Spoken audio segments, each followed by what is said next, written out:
네, 법원이 이명박 전 대통령을 다스의 실소유주로 결론 내리고 이 전 대통령에게 징역 15년, 벌금 130억 원을 선고했습니다. 네, 또 이 밖의 사건, 사고 소식도 함께 알아보겠습니다. 이중재 변호사 자리하셨습니다. 어서 오세요. 예, 안녕하세요. 네.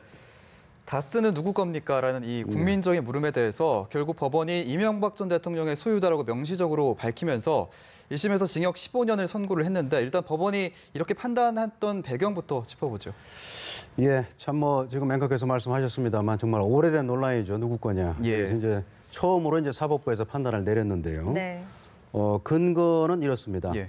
우선 다스를 설립할 때 도곡동 땅 매각 대금이 사용이 됐는데 이건 결국은 이명박 전 대통령 걸로 보인다. 예. 전현직 임직원들의 진술이 있고요. 그다음에 이명박 전 대통령이 다스를 설립하지 않았더라면 현대자동차로부터 특혜를 받을 이유가 전혀 없다.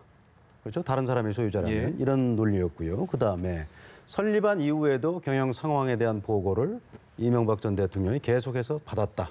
이런 이제 전현직 임직원들의 진술이 있었고요. 그리고 이명박 전 대통령의 아들인 이시영 씨의 경영권 승계 문건이 발견이 됐거든요. 예. 그래서 이것도 전현직 임직원들의 진술에 의해서 신빙성이 있어 보인다. 있는 걸로 판단된다. 그렇게 해서 유죄 판결을 선고를 했죠. 예, 그렇군요. 네, 법원은 이 전 대통령이 받는 16개 혐의 중에서 7개 혐의에 대해서는 이제 유죄 또는 일부 유죄를 선고를 했습니다.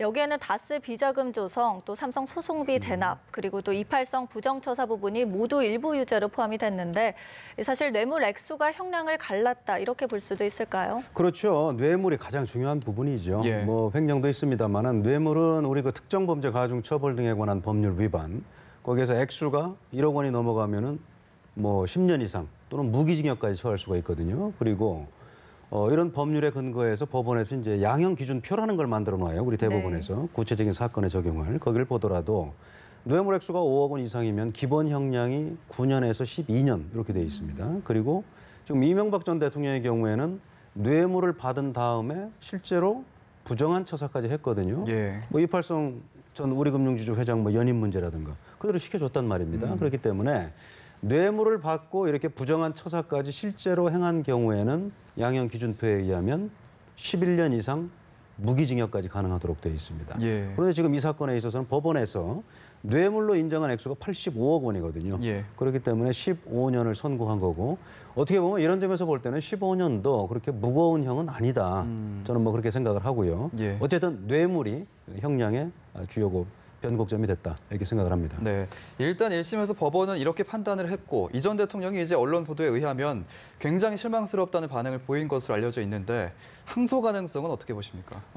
저는 항소할 것 같아요. 예. 왜냐하면 검찰이 항소를 안 한다면은 이명박 전 대통령도 항소를 포기할 가능성도 있는데 예. 지금 말씀하셨습니다마는 16개 혐의 중에서 사실 7개 혐의만 인정되고 물론 일부 내용이긴 합니다만은 뇌물 부분에 대해서 일부는 범죄의 증명이 없다 해서 이제 무죄 판결이 선고됐고 또 일부 혐의에 대해서는 공소시효가 이미 지나갔다. 그러니까 과거에 이명박 전 대통령이 무슨 다수 돈으로 승용차를 구입했다든가 또 2007년에 선거 캠프에 차려서 그 직원들 보수를 다수 자금으로 지급을 했다든가 이런 부분은 공소시효가 지나갔다는 이유로 면소 판결이 선고가 됐어요. 예. 그리고 이제 일부 대통령 기록물 관리법 위반 이 부분은 공소장에 검찰에서 지나치게 어떤 의도를 가지고 또 법원으로 하여금 유죄 판단을 좀 그쪽에 편향되도록 하기 위해서 공소장에 무슨 그 공공 기록물 대통령 기록물 중에 사법부에 관한 내용만 일부러 그냥 앞부분에 적시해서 예. 이렇게 기재를 했다. 이런 이유로 인해서 이것은 공소장 일본주의에 반한다.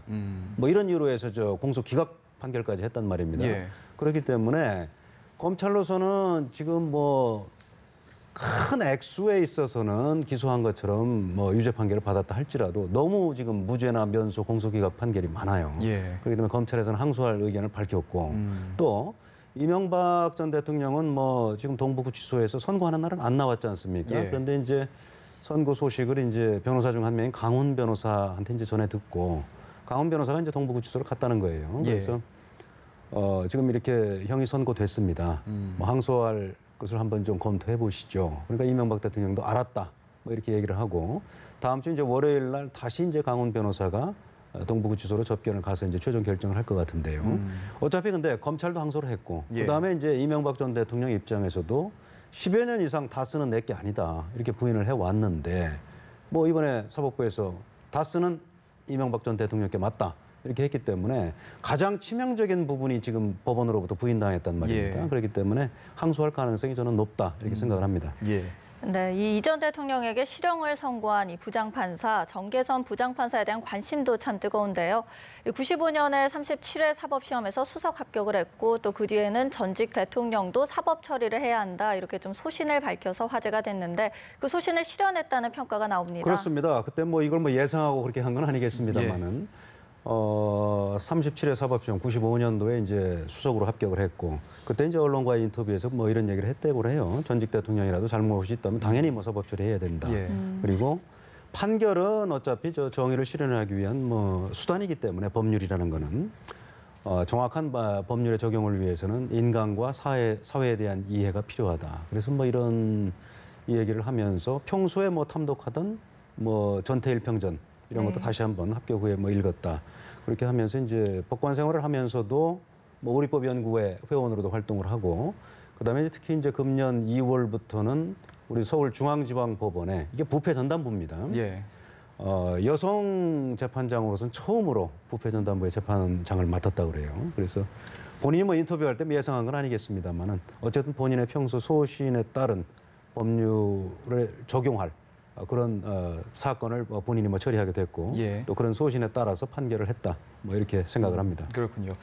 이날 이제 또 화이트리스트 선고도 있었죠. 김기춘 전 비서실장이 징역 1년 6개월 실형을 선고받고 재수감이 됐고 조 전 장관이 징역 1년에 집행유예 2년이 선고가 됐습니다. 결과가 좀 다르게 나왔군요.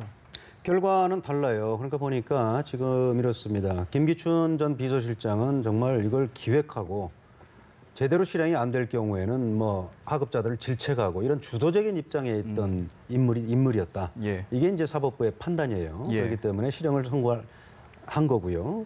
이거에 반해서 이제 조윤선 당시 이제 정무수석은 사실 이게 정무수석이 할 일은 아니에요. 예. 교육문화수석이 할 일이지.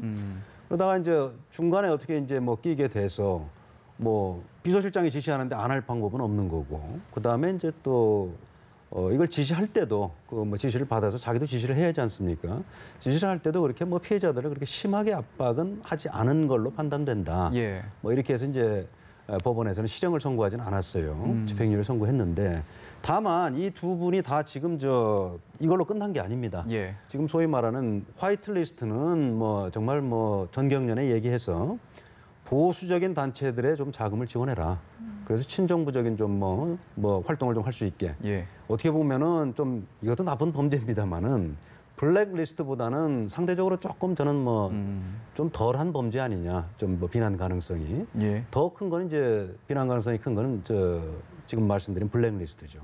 그 블랙리스트 사건하고 관련해서 이 두 사람이 전부 항소심에서 김기춘 실장은 징역 4년, 조윤선 전 장관은 징역 2년 실형을 선고받았어요. 예. 근데 왜 지금 불구속 상태로 돼 있었냐면 이 두 사람 재판이 지금 대법원에 전원합의체로 회부되는 바람에 재판이 길어진 거예요. 예. 그러면 지금 상고심에서 최장기간 구속할 수 있는 기간이 6개월입니다. 예. 그 기간이 지났기 때문에 지금 임시로 지금 석방돼 있던 상태였거든요. 그렇기 때문에 지금 그 상태임에도 불구하고 김기춘 전 실장은 지금 다시 구속이 된 거고 조윤선 전 뭐 정무수석 또는 장관은 지금 석방은 됐습니다만은 예. 블랙리스트 사건의 또 대법원 결과에 따라서는 다시 구속될 가능성도 여전히 남아있다. 이렇게 말씀드리겠습니다. 예, 알겠습니다. 네, 그럼 이제 다음 소식으로 넘어가 보겠습니다. 이 가수 구하라 씨가 전 남자친구죠. 최 씨에게 이제 성관계 관련 동영상으로 협박을 받았다 해서 논란이 되고 있는데 최 씨는 구하라 씨가 직접 찍은 동영상이고 협박 의도가 없었다. 그리고 지금은 화해를 원한다. 이런 입장을 밝히고 있습니다. 어떻게 보시나요? 예, 이건 뭐 수사를 통해서 지금 누구 말이 진실인지 밝혀져야 될 것 같아요. 예. 뭐 아시겠습니다만은 이 사건은 뭐 성관계 동영상으로 시작된 건 아니고 처음에 이제 구하라 씨의 전 남자친구가 구하라 씨로부터 지난 9월 13일 날 폭행을 당했다. 예. 그래서 폭행의 피해자로 신고를 한 사건이에요, 경찰에. 그러다가 이제 어떤 이유인지는 모르겠습니다만은 구하라 씨 측에서는 그게 사건의 실체가 아니다. 지금 뭐 성관계 동영상이 있는데 그걸 가지고 내 의사에 반해서 지금 뭐 잘못하면 반포하겠다. 네. 아니면은 그걸 가지고 나를 뭐 협박하고 뭐를 해라. 이렇게 강요를 한 혐의가 있다. 이게 사건의 실체다. 그렇기 때문에 이제 구하라씨 측에서 뭐 성범죄 뭐 처벌에 관한 특례법, 뭐 협박, 강요 이런 혐의로 인해서 변호사 선임해서 맞고소를 해버렸어요. 예. 그래서 지금 이게 과연 누구 말이 맞은지는 지금 수사를 통해서 밝혀져야 될 문제입니다. 왜냐하면 그 전 남자친구는 지금도 아니 나 동영상 나는 그거 관계 없다. 나는 그걸 뭐 얘기한 적도 없고 그 동영상 자체도 구하라 씨가 본인이 원해서 본인이 그냥 찍은 건데 예. 왜 갑자기 그 얘기를 꺼내는 건지 모르겠다. 나는 아직도 그냥 뭐 폭행한 거에 대해서 사과 안 하면 화해할 의사가 있다. 지금 이런 입장이기 때문에 예. 이 사건의 실체는 좀 수사를 통해서 좀 밝혀져야 누구 말이 맞는지 확인이 될 수 있을 것 같습니다. 네. 일단 경찰이 지금 최 씨에 대한 압수수색에 들어가면서 이제 추가 혐의에 대해서 본격적인 수사를 착수했는데 말씀해 주신 것처럼 이 성폭력 처벌법으로 처벌받을 수 있는지도 궁금하고 가능하다면 또 어떤 처벌 수위가 있는지도 예상해 주시죠. 지금 모르겠어요. 지금 두 사람의 진술이 일치하는 부분은 어쨌든 성공의 동영상은 있어요. 예.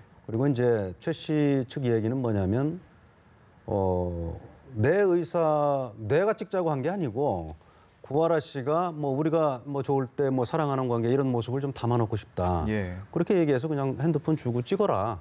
그래서 구하라 씨가 찍은 거고 내가 무슨 그걸 반포하라고 뭐 그런 뭐 반포하겠다고 얘기한 적도 없고 그럴 의사도 없다. 뭐 예. 이렇게 얘기를 하고 있거든요. 그렇기 때문에 그런데 이제 그에 반해서 이제 구하라 씨는 협박을 당했다는 거니까 그걸 빌미로. 그런데 누구 말이 맞느냐에 따라 달라져요. 그런데 예. 만약에 정말 이거를 실제로 뭐 유포를 했다거나 아니면 유포하겠다고 협박을 했다거나 그걸 빌미로 구하라 씨한테 당신 내가 얘기하는 거 안 들어주면 나 이거 반포해버리겠다 이렇게 했다면은 예.